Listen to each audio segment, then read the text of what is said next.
नमस्कार, मी विजन बोलतोय. विजन 360 मध्ये आपल्या सर्वांचं स्वागत आहे. आजचा विषय केवळ मुंबऱ्यापुरता मर्यादित नाही, तर महाराष्ट्राच्या आणि उद्याच्या भारताच्या राजकारणाशी थेट जोडलेला आहे.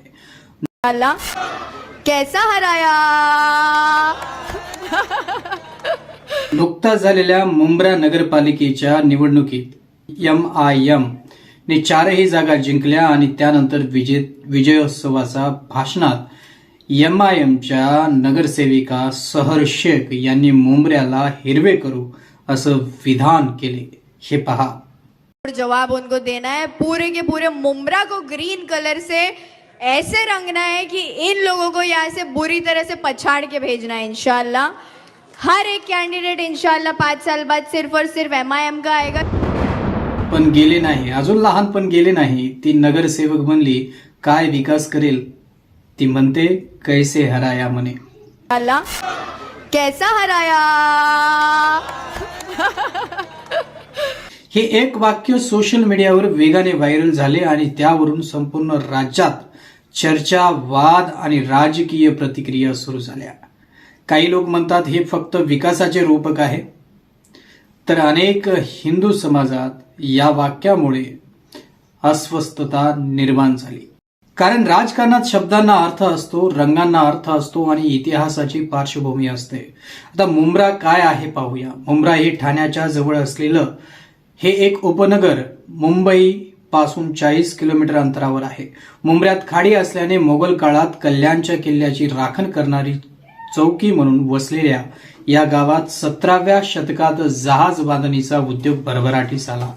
आगरी कोळी यांची देवता मुंब्रा देवीच्या नावावरून गावाचे नाव मुंब्रा ठेवण्यात आले. मुंबा देवी देवीच्या मंदिर मुंब्र्यातील डोंगराच्या शिखरावर आहे. मंदिराचे बांधकाम मुंब्रा येथील सुप्रसिद्ध भगत कुटुंबाने केले असून ते अजूनही शहरातच राहतात. 17व्या शतकाच्या दरम्यान मुंब्रा हे आगरी कोळीचे एक लहान गाव होते. त्याचा मुख्य व्यवसाय हा मच्छीमार होता. 1968 ते 1975च्या दरम्यान नोकरीसाठी मुंबईला येणाऱ्यांची संख्या वाढू लागली व लोकांनी मुंबईच्या जवळ वसाहत स्थापन करायला सुरुवात केली. त्याचवेळी मुंब्र्याच्या शेतजमिनीचे शहरीकरण झाले व लोकसंख्या झपाट्याने वाढू लागली. 1991 ते 1993 मध्ये होणाऱ्या मुंबईतील दंगलीमुळे मुंबईतील मुस्लिम मुंबई सोडून मुंब्र्यात बसले. 1991 मध्ये मुंब्र्याची लोकसंख्या 44,000 होती आणि आज ती 90,000च्या वर जवळपास गेली आहे. मुंब्रा हा मुस्लिम बहुल भाग आहे, जिथे हिंदू समाज आधीच अल्पसंख्य स्थितीत आहे. अनेक वर्षापासून या भागात पाणी, रस्ते, स्वच्छता, शिक्षण यासारखे मूलभूत प्रश्न प्रलंबित आहेत. अशा ठिकाणी निवडणूक जिंकल्यानंतर जर पहिला संदेश विकासाचा असणार असेल तर तो थेट आणि स्पष्ट भाषेत असायला हवा. पण हिरवे करू या शब्दामुळे प्रश्न निर्माण होतो. कारण भारताच्या राजकीय भाषेत हिरवा रंग हा अनेकदा इस्लामिक वळखीशी जोडला जातो. त्यामुळे अनेक हिंदूंना असे वाटते की हे विधान केवळ विकासाचे नसून एक प्रतिकात्मक संकेत असू शकतो. ही भावना द्वेषातून आलेली नाही, तर अनुभवातून आलेली आहे. याच मुद्द्यावरती भाजप नेते किरीट सोमय्या यांनी तीव्र प्रतिक्रिया दिली. त्यांनी या विधानावर आक्षेप घेतला आणि कायदेशीर तक्रार दाखल करण्याची भूमिका घेतली. हा व्हिडिओ पहा, त्यांची प्रतिक्रिया काय म्हणते.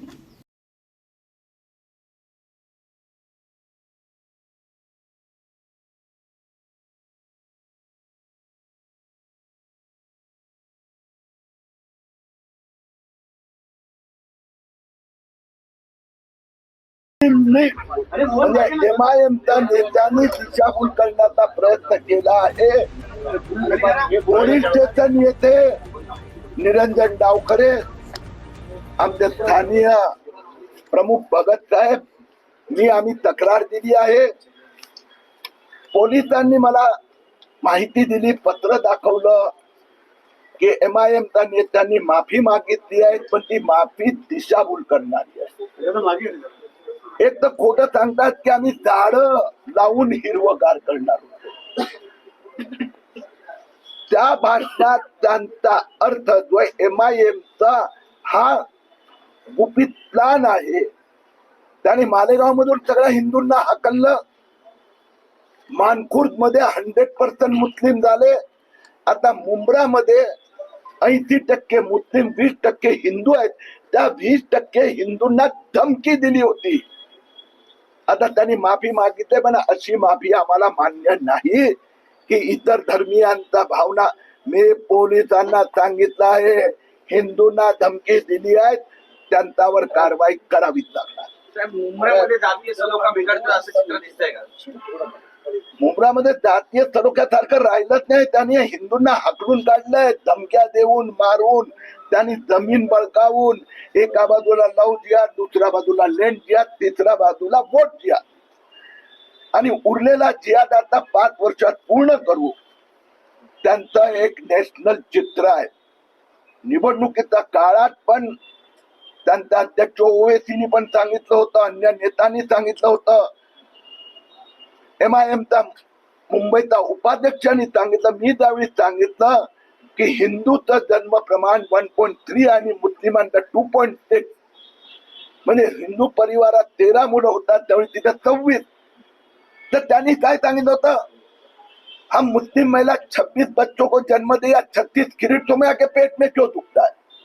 आणि MIMचं निवडणुकीत सूत्र होतं की मुंबई की महापौर बुरखावाली बनेगी.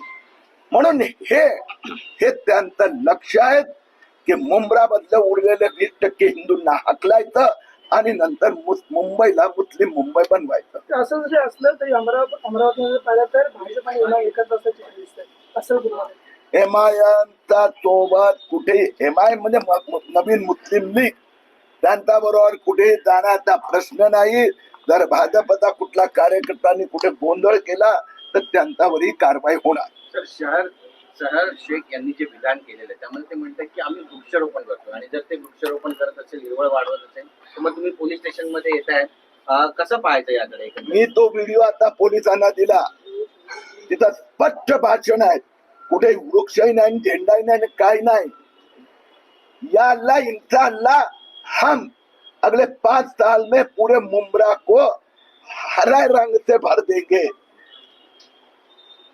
आता हे जरी किरीट तुम्ही मैदानात आला, जरी सोशल मीडियामध्ये या संबंधात खूप प्रतिसाद उमटले, म्हणून हे त्यांनी सांगितलं की माझा वृक्ष होता, आणि तरीही जर धार्मिक भावना दुखावल्या असेल तर माफीचा प्रश्न नाही. त्यांनी हे केलंय, चॅलेंज दिले आहेत, धमकी दिली आहे, कारवाई व्हायला हवी. पोलिसांनी त्यांना एक नोटीस देखील बजावली होती, तुम्हाला मान्य नव्हती. त्या पोलिसांच्या नोटीसमध्ये अखेरीस होतं तरी काय? पोलिसांची नोटीस आणि आलेलं उत्तर मी वाचलं, पोलिसांनी मला दाखवलं. त्यात अर्थात परत एकदा मस्ती करायचा प्रयत्न केला. आम्ही झाडं लावण्यासाठी म्हटलो होतो, पण तरीही जर इतर धर्मीयांचा भावना दुखावल्या असेल तर मी माफी मागतो, असं नाही चालत. जितेंद्र आव्हाड इथले आमदार आहेत, त्यांच्या बाबतचे सुद्धा जे व्हिडिओ आहेत ते सध्या व्हायरल होत आहेत, कसं पाहता येतं? जितेंद्र आव्हाड आणि MIMचं जर राजनैतिक भाषण असेल, भांडण असेल, ते राजनीतिक पद्धतीने पॉलिटिकल सिस्टम प्रमाणे त्यांनी आपसात निपटावं. पण त्यांनी मुंब्राला हिंदू मुक्त करण्याचा जो प्लॅन केला आहे तो देवेंद्र. इथे एक गोष्ट स्पष्ट दिसून येतं, समजून घेणं गरजेचं आहे. सोमय्या यांनी रस्त्यावर उतरून हिंसा केली नाही, कोणालाही चितावणी दिली नाही, तर त्यांनी कायद्याचा मार्ग निवडला. हिंदू समाजासाठी हा एक महत्वाचा मुद्दा आहे, कारण हिंदुत्व म्हणजे अराजक नव्हे, तर संविधानाच्या चौकटीत राहून आपली भूमिका ठामपणे मांडणे होय. जेव्हा एखादा विधान समाजात तणाव निर्माण करू शकत असं वाटतं, तेव्हा प्रश्न विचारणं हा गुन्हा नाही. पाकिस्तानात जा असा हल्लाबोल केला, पहा त्यांची प्रतिक्रिया. पूरा ग्रीन करेंगे. पूरा ग्रीन करने के लिए पाकिस्तान जाना पड़ेगा. इस देश में है तो भगवा और नीला ही चलेगा, दूसरा कोई रंग नहीं चल सकता है, ये याद रखना. शिवाजी महाराज ने जब बोला था कि ये राज्य में जो धर्म के लिए हम काम कर रहे हैं, जो महाराष्ट्र में रह रहे हैं, ये धर्म के लिए हम जिएंगे भी और मरेंगे भी. किसी ने कितना भी कुछ बोला, ग्रीन करेंगे, हरा करेंगे, तो तुम्हारे सपने भी सच नहीं हो सकते हैं.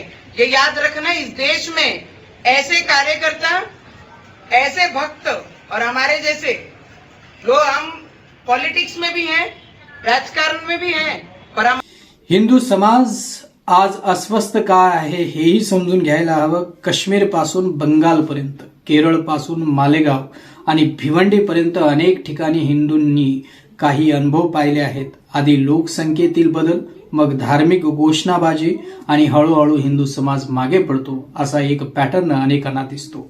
त्यामुळे आज मुंबऱ्यात जे घडतंय ते उद्या इतर शहरात घडेल का हा प्रश्न हिंदू विचारतोय. ही भीती नाही तर सावधगिरी आहे आणि सावधगिरी बाळगणं हा कोणताही गुन्हा नाही. आणि एका पत्रकार परिषदेत एकनाथ शिंदे यांना प्रश्न विचारल्यावर त्यांची प्रतिक्रिया ऐकावं. नगरसेविका आहे, तिचा विषय खूप चर्चेचा आता झालेला आहे की हिरवा मुंब्रा करा पूर्ण वगैरे. काय तुमच्या ठाण्यामध्ये एकदम सगळ्या ते ठाणे जिल्हा हा भगवा आहे आणि ठाणे मुंब्रा हा ठाणे जिल्ह्यात कायदेशीर दृष्ट्या पाहिलं तर कोणतंही विधान गुन्हा ठरण्यासाठी त्यात थेट द्वेष, हिंसेचं आव्हान किंवा समाजात तणाव निर्माण करण्याचा स्पष्ट हेतू असावा लागतो. मुंबऱ्याला हिरवे करू हे विधान नेमकं त्या चौकटीत बसत नाही हे ठरवणं पोलीस आणि न्यायालयाचं काम आहे. हिंदू समाजाची मागणी इतकीच आहे की अशा विधानांची चौकशी व्हावी, सत्य समोर यावं आणि भविष्यात कोणीही अशा अस्पष्ट दुट्टप्पी भाषेचा वापर करून समाजात गैरसमज निर्माण करू नये. आजचा मोठा प्रश्न असा आहे की आपण विकासाबद्दल कधी बोलणार. पाणी, शिक्षण, आरोग्य, रोजगार या मुद्द्यावरती चर्चा का होत नाही. निवडणुका जिंकून पाहिलं, नारा जर धार्मिक प्रतीकांचा असेल तर सामान्य नागरिकांचा विश्वास डळमळीत होतो. हिंदू समाजाला कोणाचं नुकसान नको आहे, कोणावर अन्याय नको आहे, पण स्वतःच्या अस्तित्वाबाबत जागरूक राहणं आवश्यक आहे. सहिष्णुता ही हिंदू धर्माची ताकद आहे, पण ती कमजोरी समजली जाऊ नये. म्हणूनच आज गरज आहे शांतपणे कायद्याच्या चौकटीत राहून प्रश्न विचारण्याची. चेतावणीला बळी न पडता सोशल मीडियावरील अफवावर विश्वास न ठेवता पण डोळे उघडे ठेवून वास्तव समजून घेण्याची.